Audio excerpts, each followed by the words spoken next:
السلام علیکم ورحمۃ اللہ وبرکاتہ۔ بسم اللہ الرحمن الرحیم۔ الحمد للہ رب العالمین والصلاة والسلام علی حبیبہ سید المرسلین وعلی آلہ واصحابہ اجمعین۔ ترمذی شریف وضو کی فضیلت کا باب چل رہا ہے۔ اس میں آپ نے یہ حدیث پڑھ لی کہ جب بندہ مومن وضو کرتا ہے، چہرہ دھلتا ہے تو چہرے کا گناہ دور ہو جاتا ہے، یہاں تک کہ پانی کے آخری قطرے کے ساتھ آنکھ کا گناہ دھل جاتا ہے، اور جب ہاتھ دھلتا ہے تو ہاتھ کا گناہ دھل جاتا ہے، حتی یخرج نقیا من الذنوب، یہاں تک کہ وہ گناہ سے پاک و صاف ہو کے نکلتا ہے، یعنی وضو مکمل ہو گیا تو اس کے گناہ بھی دھل گئے۔ اس گناہ سے کون سا گناہ مراد ہے؟ صغائر اس سے دھل جاتے ہیں۔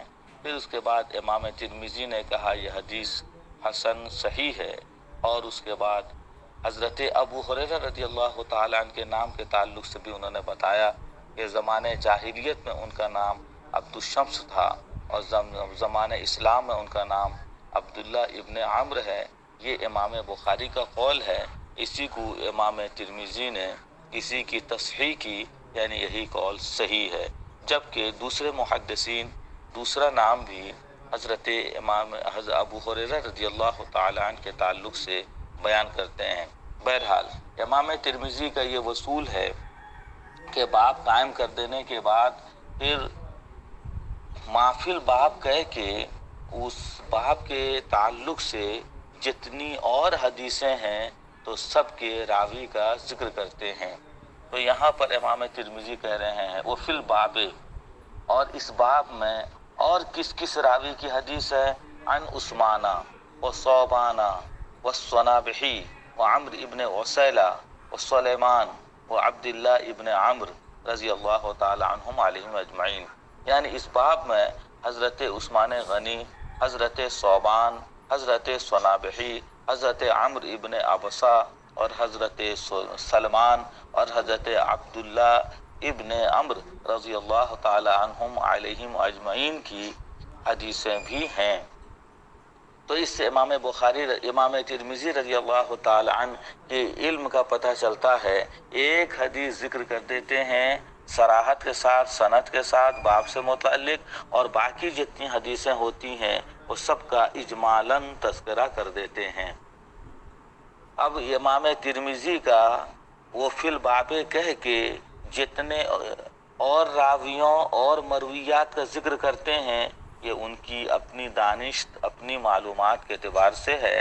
ایسا ہو سکتا ہے اس باب میں اور بھی حدیثیں ہوں اور جن کا امام ترمذی نے تذکرہ نہیں کیا ہے۔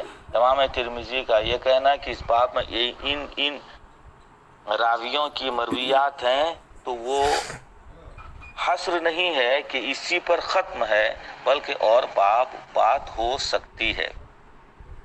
اس سلسلے میں ایک بات آئی کہ اس باب میں ایک حدیث حضرت عثمان غنی کی بھی ہے، حضرت ثوبان کی بھی ہے، حضرت صنابحی کی بھی ہے۔ یہ صنابحی کے تعلق سے امام ترمذی اب تحقیق شروع کر دیے کہ صنابحی نام سے تین لوگ ہیں، دو لوگ تو صحابی ہیں اور ایک اس میں تابعی ہیں، تو کہیں اختلاف نہ ہو جائے، التباس نہ ہو جائے پڑھنے والے کو، اس لیے امام ترمذی اس میں اعلیٰ درجے کی اپنی تحقیق انہوں نے پیش کر دی۔ پہلے عربی متن سے پہلے اس کا مفہوم ذرا سا سمجھیے کہ صنابحی نام کے 3 راوی ہیں۔ ایک ہیں عبداللہ ابن عمرو صنابحی، یہ صحابی ہیں اور اس باب میں جو حدیث ہے انہی سے مروی ہے۔ دوسرے ہیں صنابحی یعنی عبد الرحمن ابن عسیلہ، ان کی کنیت ابو عبداللہ ہے اور یہ صحابی نہیں۔ ان کی یہ بھی صنابحی اور ان کی کنیت ابو عبداللہ، لیکن یہ تابعی ہیں۔ اور اس سے پہلے جن کا ذکر گزرا وہ بھی صنابحی، مگر عبداللہ ان کا نام ہے۔ عبداللہ ابو عبداللہ میں کہیں فرق نہ ہو جائے، کہیں التباس نہ ہو جائے، کہ صنابحی دونوں ہیں. عبد الرحمن کی کنیت ابو عبداللہ ہے اور عرب میں کنیت کا استعمال بہت زیادہ ہے. اور دوسری یہ ہیں تابعی. اور صنابحی جو صحابی ہیں وہ ہیں حضرت عبداللہ ابن عمرو. تو اس میں التباس نہ ہو جائے، انہی کی روایت اس باب میں ہے. وہ جو تابعی ہیں صنابحی وہ ہیں عبد الرحمن ابن اسیلہ، ان کی کنیت ہے ابو عبداللہ. یہ تابعی کیوں ہیں کہ نبی کریم صلی اللہ علیہ وسلم کی زیارت کی نیت سے گھر سے چلے تھے. ابھی مدینہ شریف سے 3 دن کے فاصلے میں تھے، 3 منزل کی دوری میں تھے کہ اللہ کے رسول اللہ کو پیارے ہو گئے. اور یہ حضرت ابوبکر صدیق رضی اللہ تعالیٰ عنہ کے شاگردوں میں ہیں. ان سے آپ بہت سی حدیثیں روایت کرتے ہیں. نبی کریم صلی اللہ علیہ وسلم سے کوئی حدیث نہیں ہے. اچھا، اس کے بعد ایک تیسرے بزرگ ہیں، وہ صنابحی کہلاتے ہیں. حقیقت میں وہ صنابحی نہیں ہیں، ان کا نام ہے صنابح ابن اعصر احمسی. اور کبھی کبھی ان کو یہ بھی صحابی ہیں، اور کبھی کبھی صنابح کے کہنے کے بجائے لوگ یا لگا دے کے صنابحی بھی کہہ دیتے ہیں. اس لیے یہ صحابی رسول ہیں. اور ان سے بھی حضور صلی اللہ علیہ وسلم کی حدیث مروی ہے. وہ حدیث یہ ہے، انی مکاثر بکم الامم فلا تقتتلن بعدی. حضور فرماتے ہیں میں امت کی کثرت پر فخر کروں گا، مجھے ناز ہوگا امت کی کثرت پر، تو تم اپنی اولاد کو قتل نہ کر دو.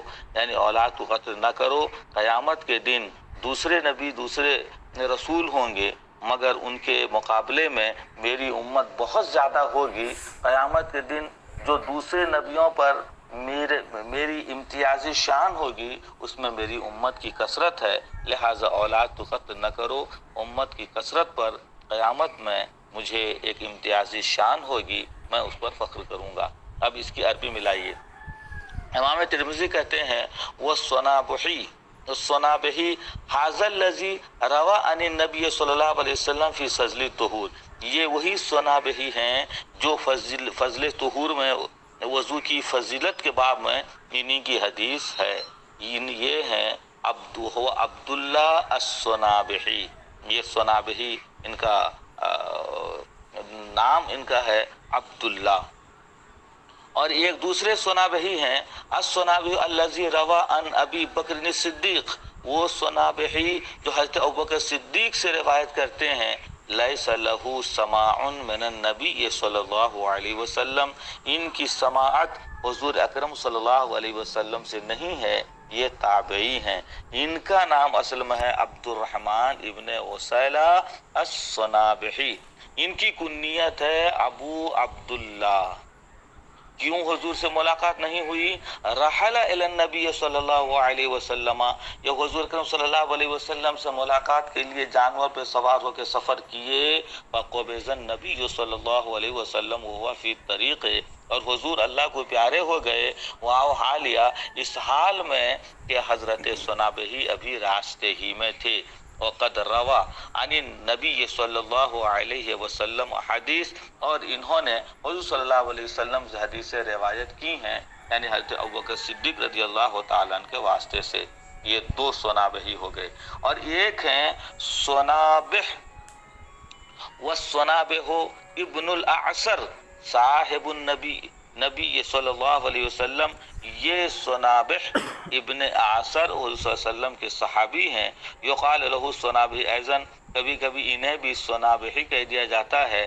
وانما قال انما حدیثہ قال. ان کی حدیث یہ ہے کہ جس کو انہوں نے حضور سے سن کے روایت کیا وہ کہتے ہیں سمعت النبی صلی اللہ علیہ وسلم کہ میں نے نبی کریم صلی اللہ علیہ وسلم کو ارشاد فرماتے ہوئے سنا انی مکاثر بکم الامم فلا تقتتلن بعدی.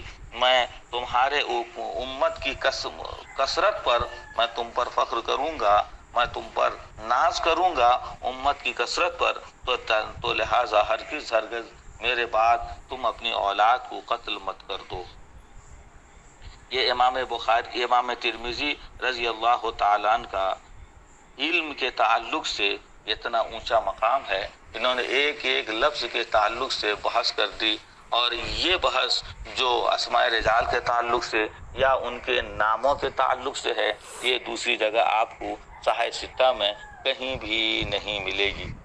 اب اس کے بعد امام ترمذی رضی اللہ تعالیٰ عنہ ایک باب کا اور قائم کرتے ہیں، اور وہ یہ ہے کہ باب ما جاء مفتاح الصلاۃ الطہور، یہ باب ہے جو اس سلسلے میں روایت آئی کہ نماز کی کنجی طہارت ہے، پاکیزگی ہے۔ یہ پوری حدیث اس میں دیکھیے، مگر اس حدیث سے پہلے یہ بات سمجھیے کہ سند میں حضرت سفیان کا نام ہے، یہ سفیان ثوری مراد ہیں۔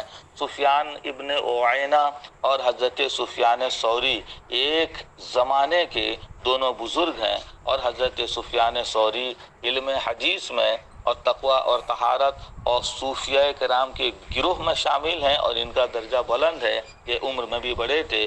اور حضرت سفیان ابن عیینہ یہ ایک ہی زمانے کے یہ بہت بڑے محدث ہیں، ان کے دونوں کے اساتذہ اور دونوں کے تلامذہ تقریباً ایک ہیں، اسی لیے کبھی التباس ہو جاتا ہے کہ سفیان سے وہاں پر کون سے بزرگ مراد ہیں، تو یہاں سفیان ثوری مراد ہیں۔ سفیان ثوری کے بعد دیکھیے ہے ان عبداللہ ابن محمد ابن عقیل، انہی کے تعلق سے آگے گفتگو آئے گی، یہ کیسے راوی ہیں۔ عبداللہ بیٹے ہیں، ان کے ابا محمد ہیں، ان کے ابا یعنی عبداللہ کے دادا عقیل ہیں، یہی حضرت عقیل ہیں جو مولا علی کرم اللہ تعالی وجہ الکریم کے سگے بھائی ہیں، اور عقیل کے بیٹے محمد ہیں، اور حضرت عقیل کے پوتے عبداللہ ہیں، انہی کے بارے میں گفتگو آئے گی۔ یہ عبداللہ روایت کرتے ہیں محمد ابن الحنفیہ، یہ محمد ابن حنفیہ سے۔ یہ محمد ابن حنفیہ کون ہیں؟ یہ حضرت مولا علی کرم اللہ تعالی وجہ الکریم کی یہ صاحبزادے ہیں۔ علم، تقوی، طہارت، شجاعت میں اعلیٰ مقام ان کو حاصل ہے۔ یہ امام حسن، امام حسین رضی اللہ تعالی عنہ کے اخیافی بھائی ہیں، یعنی دونوں کی مائیں الگ الگ ہیں، دونوں کے باپ مولا علی ایک ہیں، اور ان کی والدہ قبیلہ بنو حنفیہ سے تعلق رکھتی تھیں، اسی لیے ان کو ماں کی طرف منسوب کیا جاتا ہے، ورنہ اگر ان کو محمد ابن علی کہا جائے گا تو لوگ کہیں یہ نہ سمجھ لیں جس طرح حسن ابن علی ہیں، حسین ابن علی ہیں، اسی طرح یہ بھی ہیں۔ بہرحال یہ محمد ابن حنفیہ حضرت مولا علی رضی اللہ تعالی عنہ کے صاحبزادے ہیں، مگر ان کی اولاد علوی کہلاتی ہے اور سید نہیں ہے، اس لیے کہ سید اور سیادت صرف سیدہ فاطمہ زہرا رضی اللہ تعالی عنہ کے شکم سے ہونے والی اولاد ہے۔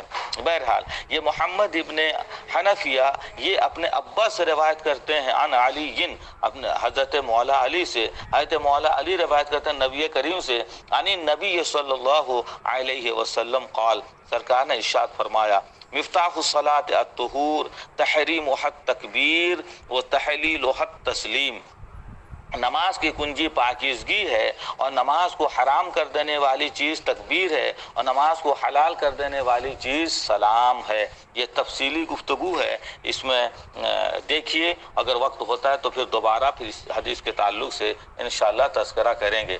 قال ابو عبداللہ، اب امام ترمذی اپنی عادت کے مطابق حدیث پیش کر دینے کے بعد اس میں اس کا حکم بیان کرتے ہیں کہ کس درجے کی حدیث ہے۔ کہتے ہیں ھذا الحدیث اصح شیء فی ھذا الباب و احسن، یہ حدیث جو ابھی ہم نے ذکر کی اس باب میں سب سے صحیح ترین اور سب سے عمدہ ترین، حسین ترین حدیث ہے۔ اس کا یہ مطلب نہیں ہے کہ اور حدیثیں نہیں ہیں، بلکہ یہ مراد یہ ہے کہ اس باب میں یہ ایک معیاری حدیث ہے وغیرہ۔ اب صحیح بھی حسن بھی دونوں ایک ساتھ جمع امام ترمذی نے کر دیا، جبکہ یہ ایک دوسرے کی ضد ہیں۔ وہی بات عرض کرنی ہے کہ اس زمانے میں ایسا ہوتا تھا، یا امام ترمذی کی یہ اپنی اصطلاح ہے کہ حسن اور صحیح کو ایک جگہ جمع کر دیتے ہیں۔ اب یہاں پر امام ترمذی وہ جو راوی ہیں حضرت عقیل کے پوتے عبداللہ، تو عبداللہ ابن محمد ابن عقیل کے بارے میں کہتے ہیں ہوا صدوقن، اور یہ سچے راوی ہیں۔ پہلی بات یہ سمجھیے، راوی کے تعلق سے دو طرح کی خوبیاں ہوتی ہیں، ایک تو ان کے حافظہ کی جہت سے اور ایک ہے ان کے تقوی اور طہارت کی جہت سے۔ یہ دونوں باتیں اچھے راوی، عمدہ راوی ہونے کے لیے ضروری ہیں۔ اور بعض دفعہ ایسا ہوتا ہے کہ کسی کا حافظہ بہت اچھا ہوتا ہے مگر اور ان کا تقوی، ان کی طہارت میں کمی ہوتی ہے، تو اس وجہ سے بھی حدیث میں ضعف آتا ہے۔ اور کبھی ایسا ہوتا ہے کہ ان کا تقوی، ان کی طہارت تو اعلیٰ درجے کی ہوتی ہے، وہ ثقہ تو بڑے ہوتے ہیں مگر ان کا حافظہ کمزور ہوتا ہے۔ اس جہت سے بھی حدیث میں راوی کی اس کمی کی وجہ سے بھی حدیث میں عیب ہوتا ہے۔ اور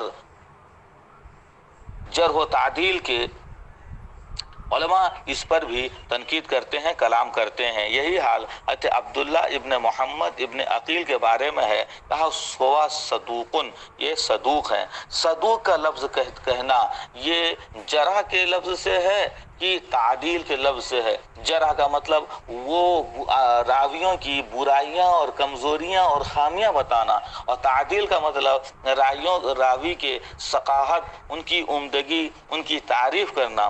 چنانچہ ارباب جرح و تعدیل نے صدوق کو تعدیل سے لیا ہے، جرح سے نہیں، مگر تعدیل میں سب سے نیچے درجے کا یہ لفظ ہے۔ ایسا کیوں ہوا؟ کہہ رہے ہیں امام ترمذی، وَقَدْ تَكَلَّمَ فِيهِ بَعْضُ أَهْلِ الْعِلْمِ مِنْ قِبَلِ حِفْظِهِ، جبکہ حضرت عبداللہ ابن محمد ابن عقیل کے بارے میں بعض اہل علم نے کلام کیا ہے، یعنی یہ راوی اچھی نہیں۔ وہ جو کلام کیا ان کے تقوی اور طہارت کی جہت سے یا ان کے حافظہ کی جانب سے؟ تو کہا من قبل حفظہ، ان کے حافظہ کی جانب سے کہ ان کا حافظہ بڑا کچھ کمزور تھا۔ مگر امام ترمذی کہتے ہیں میں نے تو ان کو صدوق کہا، اور بعض لوگ ان کے حافظہ کے تعلق سے جرح کرتے ہیں، تو تحقیق کیا ہے؟ اس سلسلے میں ہمیں بخاری کی بات نقل کرتے ہیں۔ امام ترمذی کہتے ہیں وَسَمِعْتُ محمد ابن اسماعیل، میں نے محمد ابن اسماعیل البخاری کو یہ کہتے ہوئے سنا، کانا احمد ابن حنبل، حضرت امام احمد ابن حنبل، و اسحاق ابن ابراہیم، اور حضرت اسحاق ابن ابراہیم و حمیدی، یہ تینوں بزرگ یحتجون بحدیث عبداللہ ابن محمد ابن عقیل، یہ تینوں بزرگ حضرت عبداللہ ابن محمد ابن عقیل کی حدیث سے حجت پکڑتے تھے۔ قال محمد، خود امام بخاری کہتے ہیں وہ ہوا مقارب الحدیث، اور یہ مقارب الحدیث ہیں۔ اور کون؟ حضرت عبداللہ ابن محمد ابن عقیل، یہ مقارب الحدیث ہے۔ مقارب الحدیث کہنا کسی کی تعریف کی بات ہے، اگر یہ تعریف میں بہت نیچے درجے کا لفظ ہے تو لہٰذا پتہ چلا کہ یہ راوی اچھے ہیں، صحیح ہیں، قابل حجت ہیں، ان سے روایت کرنا اور ان کی حدیث درست ہے۔ اس باب میں اور کون کون سی حدیثیں ہیں؟ عن جابرین وعن ابی سعیدین، حضرت جابر رضی اللہ تعالیٰ عنہ کی حدیث اور حضرت ابو سعید خدری رضی اللہ تعالیٰ عنہ کی بھی حدیثیں ہیں۔ اللہ تبارک و تعالیٰ اس کی برکتوں سے ہم سب کو مالا مال فرمائے۔ مطالعہ کیجیے، جو صفحہ اس میں ڈالیے تو کچھ آگے کا بھی صفحہ ڈال دیجیے تاکہ مجھ کو پڑھانے میں تھوڑی سی آسانی ہو۔